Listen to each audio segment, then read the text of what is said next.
Welcome to Making and Treating of Steels course. Today I am going to talk lecture 31 on the topic of surface hardening treatments.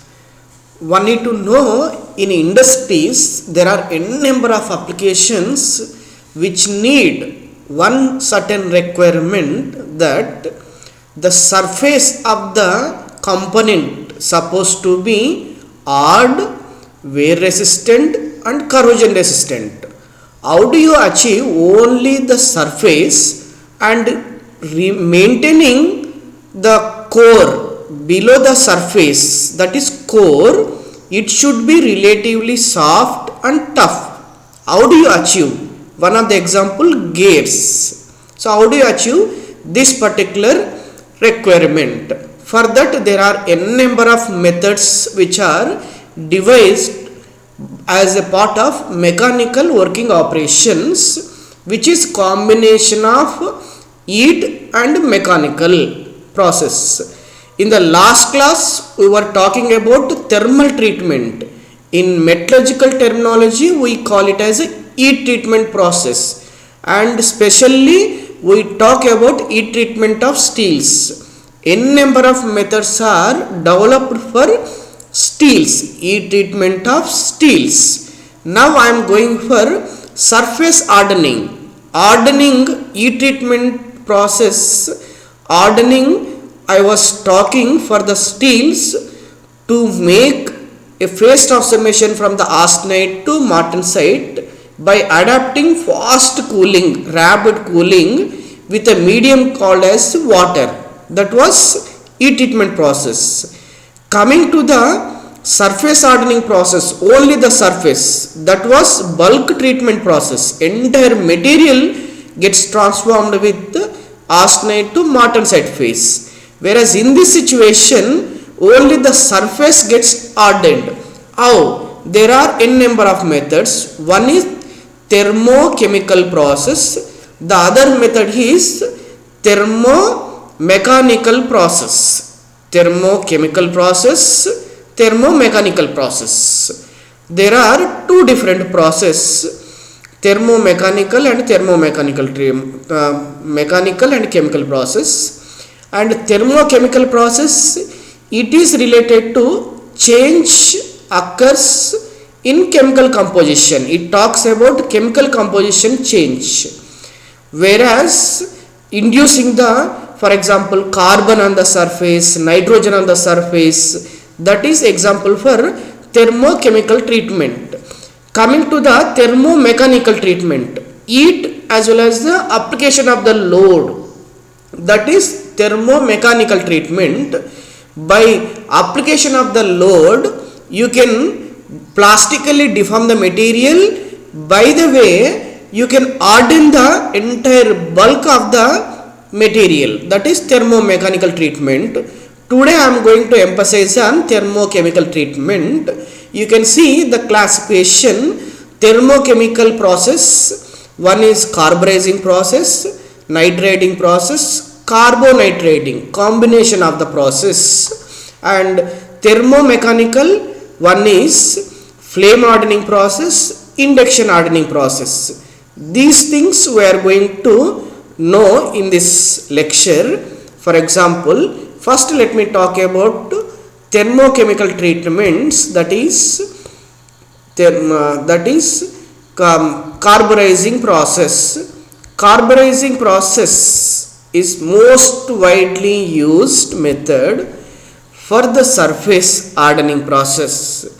Here the surface layers of low carbon steel such as less than 0.25, which is low carbon steel, and by carburizing process you will increase the carbon content 0.2 to 1 percentage. That is drastic difference. And how does this particular carbon enters into the, for example, steel surface? It could be either the solid medium by rivet welding, by joining, pressing operation, and a liquid by taking the material into the liquid state. The carbon interstitials mix together and forms a component, or gas by allowing the converting the gas, diffusing the gas into the parent composition of steel. Most of the cases the carbon enters, the suitable method was gaseous form. It diffuses at elevated temperature, at higher temperature such as 920 to 950. For example, for the steel, iron and this particular carbon CO gas is sent on this at this particular temperature supplied, and it gives rise this chemical reaction. This particular CO2 gas diffuses onto the steel, that is this gas diffuses, this entire this phase is converted into the austenite. The carbon is dissolved in austenite state, which was austenitic phase in the iron carbon diagram. If you see, it is around 2.25% carbon solubility, 1% of carbon is dissolved, and the rate of diffusion mainly depends upon at that particular higher temperature. It depends upon the diffusion coefficient of the carbon and carbon concentration, how much carbon concentration need to be diffused, weight percentage of carbon based on the component requirement. That is main point. And coming to the nitriding process, in contrast to the carburizing process, here you are allowing the nitride to diffuse. Mainly it occurs not to go to the austenitic phase within the ferrite region. This nitride shows an effect ferrite region only compared to the iron carbon diagram. The pure ammonia is taken and allowed to diffuse into the steel. One of the example, from ammonia the nitrogen is entering into the steel. That is how nitride is occurring, and the solubility of nitrogen is assumed to be very small compared to the carbon. And this particular nitrogen that enters in the form of steel nitrates, that is Fe3N, and this particular nitride allying elements, nitride steels typically if you see, which has allying addition of aluminum, chromium and molybdenum. That particular allying elements are nitride forming elements, aluminum, carbon, molybdenum. Nitride forming elements, those nitrates are ordered wear resistance nitrates. That is how the surface, the case of the material component gets hardened by nitriding process also. When do you choose carbon, when do you carburizing process, when do you choose nitriding process? Even the phase change also depending upon the phase. If you want to do for the entire austenitic phase, you choose carburizing. Only the ferrite region to be restricted, you choose nitriding process. And temperature is relatively low, that is up to 590 degrees Celsius temperature. And this, by doing nitriding process, carburizing process, only hardened wear resistance properties are improved by carburizing, whereas by nitriding, even in the moisture atmosphere, it also have the resistance for corrosion also. That is special property of nitriding. If the requirement is this one for the component surface hardening treatment, you choose this nitriding process.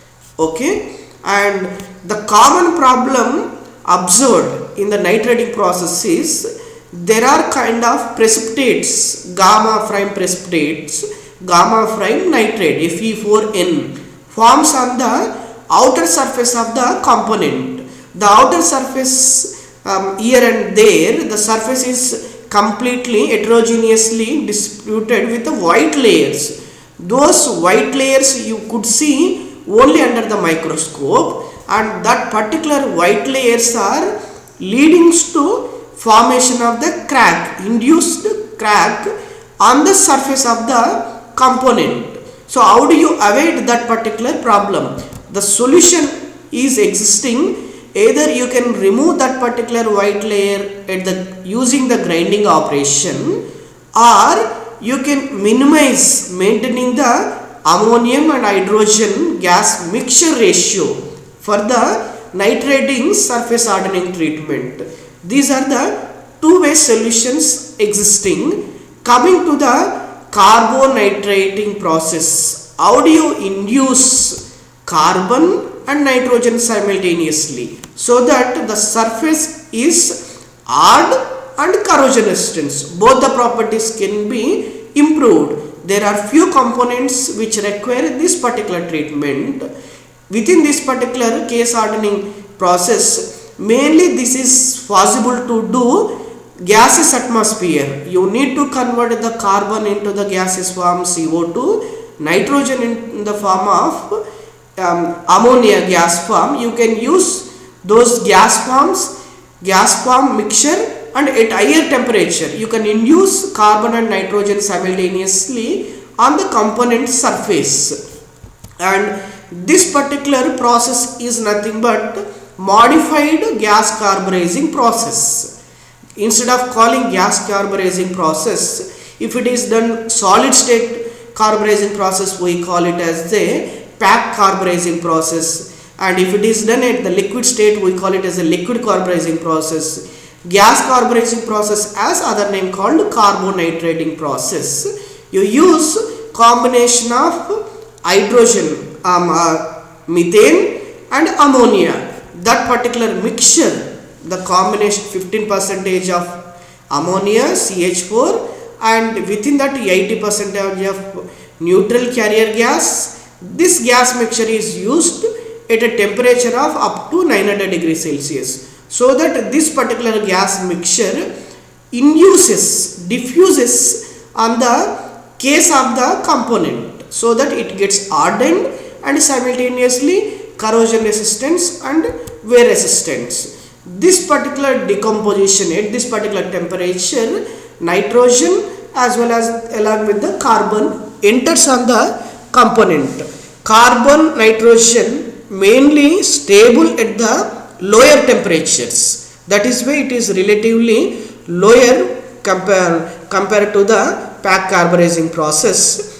When you bring down that particular process to be changed at lower temperature, and instead of plain carbon steel arsenate, this particular arsenate is carbon nitrogen phase, induced arsenate phase is stable at lower temperature, whereas plain carbon steel arsenate is stable at higher temperature, and which is done possible to done when you transform this particular at the cooling stage, slow cooling, choosing lower temperature and within the furnace, compared to the carburizing process such as which is hardening operation, just like hardening operation, carburizing process, case hardening operation. Now let me talk about flame hardening process. For large workpieces such as machining mill rolls and large gears and complicated cross section, how do you harden those cross section surface to be hardened, and that is need to be deformed. There will be application of the load also and converting the shape also. And how do you do? By choosing thermomechanical operation such as flame hardening process, and use this within this flame hardening process oxy-acetylene torch. The heating should be done rapidly by using this particular torch, and it should be taken into the another area, and surface need to be quenched down. So that is why there will be heating and application of the loads, and the strain free is happening by the quenching before the entire heat transfer to the core of the component. And there are three different ways for doing flame hardening process. One is stationary, where torch, this particular torch, oxyacetylene flame torch, this side is stationary, flamed, and component such as rod is stationary, so which is called spot flame hardening process. And in the second process, progressive torch, the flame head moves this side and that side, other way flame head moves, and component stationary, and or you can change, and component movable and this flame head stationary. Two ways it is possible in the progressive flame hardening process. Coming to the spinning hardening process, the component also spins, spinning of the component, flame and flame head is stationary, and the this water source continuously you quench. In the case of flame hardening spinning flame hardening process, everywhere you do quenching after this particular operation. You will quench within this particular vessel. So it is the spinning component and flame head is stationary in the case of this spinning flame hardening process. And coming to the other process called induction hardening process. In the induction hardening process, you use alternative currents with having high frequency passes, so that the induction coils can heat the components such as steel pot. And how do you what is the principal operation? This particular coils induces electromotive forces so that the steel can be heated, and the depth up to the heat can be penetrated, and rising of the temperature is related to a principle of the AC3 temperature as per the iron carbide diagram, inversely proportional to the square root of alternative current frequency. That is a principal relation. And after heating is provided by this induction coil, it is immediately cooled by water jet on the other surface, the other place, so that martensite is produced on the surface, which is mainly to making the surface hard and wear resistant.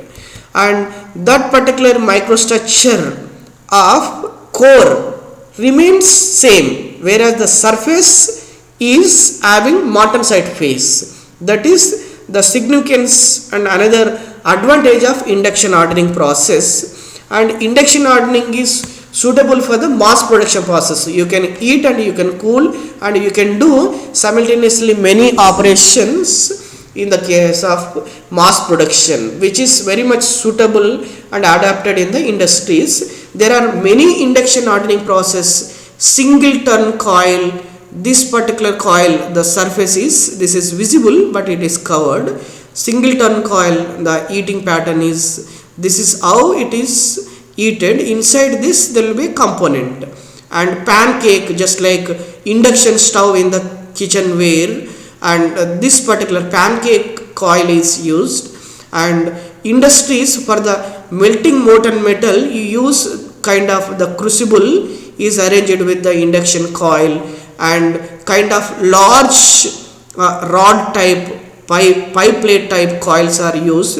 These are the four different ways are used in the industry practice. For the melting purpose it is used, for the heating purpose, melting and heating purpose, you can use either of these particular things are in practice many of the industries. Now the conclusion about this surface hardening process I have taken carburizing process, nitriding process, induction hardening and flame hardening process. When you see the advantages, it is mainly to make the surface wear resistance and wear resistance, hard. For example, carburizing process, medium case depth is hard, and coming to the nitriding, shallow, it is somewhat deeper.